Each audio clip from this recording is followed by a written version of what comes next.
Media के माध्यम से पता चला है कि सेक्टर 39 में जो है प्रशासन मंडी की ऑप्शन करने जा रहा है। पिछले लगभग 25 सालों से प्रशासन हमारे साथ मीटिंग करता रहा है कि हम नई मंडी बनाएंगे, आपको वहाँ शिफ्ट करेंगे, क्योंकि जो नई मंडी की ज़मीन ली है वो हमारे पैसे जो हमारा रेवेन्यू जनरेट करते हैं, हमारी एक संस्था है जिसको मार्केटिंग बोर्ड कहा जाता है, और उसके अंडर वो सारे आढ़ती काम करते हैं और वो 2% के हिसाब से रेवेन्यू जनरेट करते हैं। वो रेवेन्यू आढ़तियों की नई मंडी के लिए, सड़कों के लिए, सफाई के लिए, किसानों की तरपाल के लिए, हर चीज़ के लिए वो पैसे को यूज़ किया जाता है। ये रेवेन्यू जो है ना तो ये सेंट्रल गवर्नमेंट को जाता है, ना ही ये स्टेट गवर्नमेंट को जाता है। ये रेवेन्यू हमारे ऊपर ही खर्च होता है और उसी रेवेन्यू से इन्होंने वो ज़मीन 39 की एक्वायरी जो करी थी उसकी पेमेंट हमारे बोर्ड ने उसको पेमेंट कर दिया। अगर वो मंडी वहाँ बनती है और उस पर सबसे पहला अगर हक है तो वो हमारे यहाँ पे काम कर रहे 26 सेक्टर के जितने भी आढ़ती उनका हक है। हमारे यहाँ मैं अभी आउट ऑफ कंट्री था, मैं अभी कनाडा से 23 तारीख को आया हूँ और मेरे पीछे से यहाँ मुझे पता लगा था कि गवर्नर साहब भी मंडी में आए थे। उन्होंने निरीक्षण किया मंडी में कि यहाँ पे सफाई की व्यवस्था ठीक नहीं है, गंदगी है, जगह छोटी है।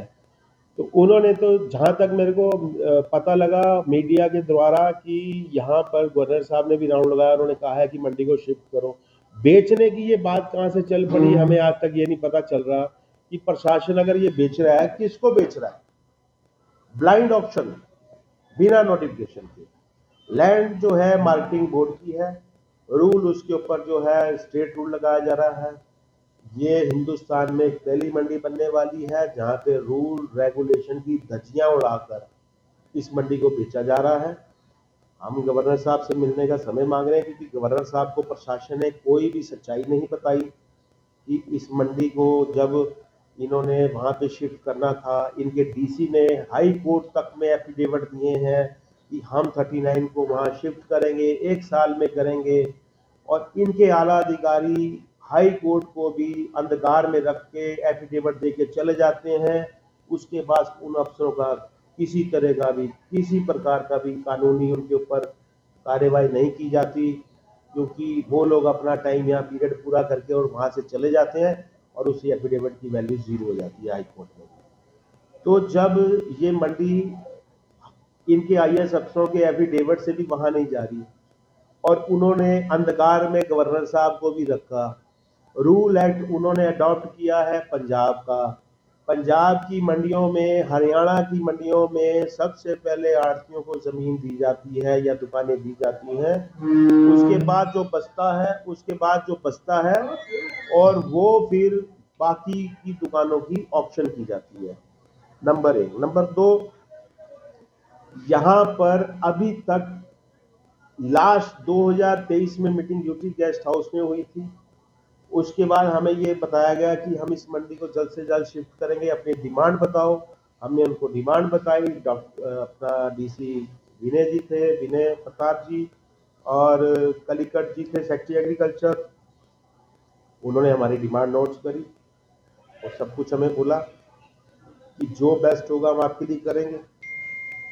आज वो मंडी को देखते हुए वो दुकानें ऑप्शन कर रहे हैं कि हिंदुस्तान से कोई भी आगे दुकान खरीद ले। क्या ये पॉसिबल है? आज हिमाचल की है बिल्कुल हमारे नियर अबाउट मंडी बनी है परमाणु, वहाँ पे हमारे को दुकानें नहीं दी गई। वहाँ बोला गया कि वहाँ वो लोकल बंदे को ही दुकान देंगे, बाहर के बंदे को दुकान नहीं देंगे। आप मोहाली में देख लीजिए, पंचकूला में देख लीजिए, वहाँ की दुकान की वैल्यू, पंचकूला मंडी की वैल्यू सेक्टर 20 में कितने की है और पंचकूला 20 की मार्केट में दुकान की वैल्यू कितने की है, उनको मिलाया जाए, मंडी की दुकानों की वैल्यू हमेशा कम होती है क्योंकि उसके ऊपर सिर्फ एग्रीकल्चर प्रोड्यूस सेल किया जाता है। एक वो बंधित आड़ती होते हैं, लाइसेंसी होते हैं, और वो लाइसेंसियों को सिर्फ एग्रीकल्चर प्रोड्यूस ही बेचना होता है। और ऐसे ही जैसे यहाँ की मार्केटें हैं, ये नहीं है कि स्टेट रूल में रिजर्व प्राइस में या सब्सिडाइज रेट पे देने का प्रावधान नहीं है, इसमें भी है। अब यहाँ पर इन्होंने लास्ट मोटर मार्केट दी थी, बेसमेंट बना के दी, ग्राउंड फ्लोर बना के दी, फर्स्ट फ्लोर दुकान बना के दी, तीनों फ्लोरें बना के उन्होंने सब्सिडाइज रेट पे उन सभी मोटर व्हीकल के काम करने वालों को वो दुकानें दी। 19 सेक्टर में 5-5 हज़ार रुपए के बूथ दिए, उस 27 सेक्टर में पालिका बाजार दी, 23 सेक्टर में बने हैं, 21 सेक्टर में कहाँ नहीं बने हैं, मीट मार्केट में भी बने हैं, सब जगह बने हैं। तो अब जितनी भी चीजें हैं, अगर ये सिर्फ ये सोचते हैं कि आज ये ब्लाइंड ऑक्शन कर रहे हैं, बिल्कुल ब्लाइंड, कोई नोटिफिकेशन नहीं, जनरल जानकारी लोगों को दे दी कि ये साइज है दुकान का, ऐसे पैसे भरने हैं, ये बिडर का सिस्टम है, बिडर इतने पैसे भरेगा, बिडर इतने दिन बाद पैसे भर देगा। अरे भाई, आप लोगों को अंधकार में क्यों रख रहे, नोटिफिकेशन क्यों नहीं निकाल रहे हो उसकी, एक दुकान पे कितने लोग काम कर सकते हैं, कैसे काम होगा, कि उसको सेल करने वाला जिसके नाम रजिस्ट्री है वो नोटिफिकेशन करेगा, ना कि उसको स्टेट ऑफिस वाला कर सकता है।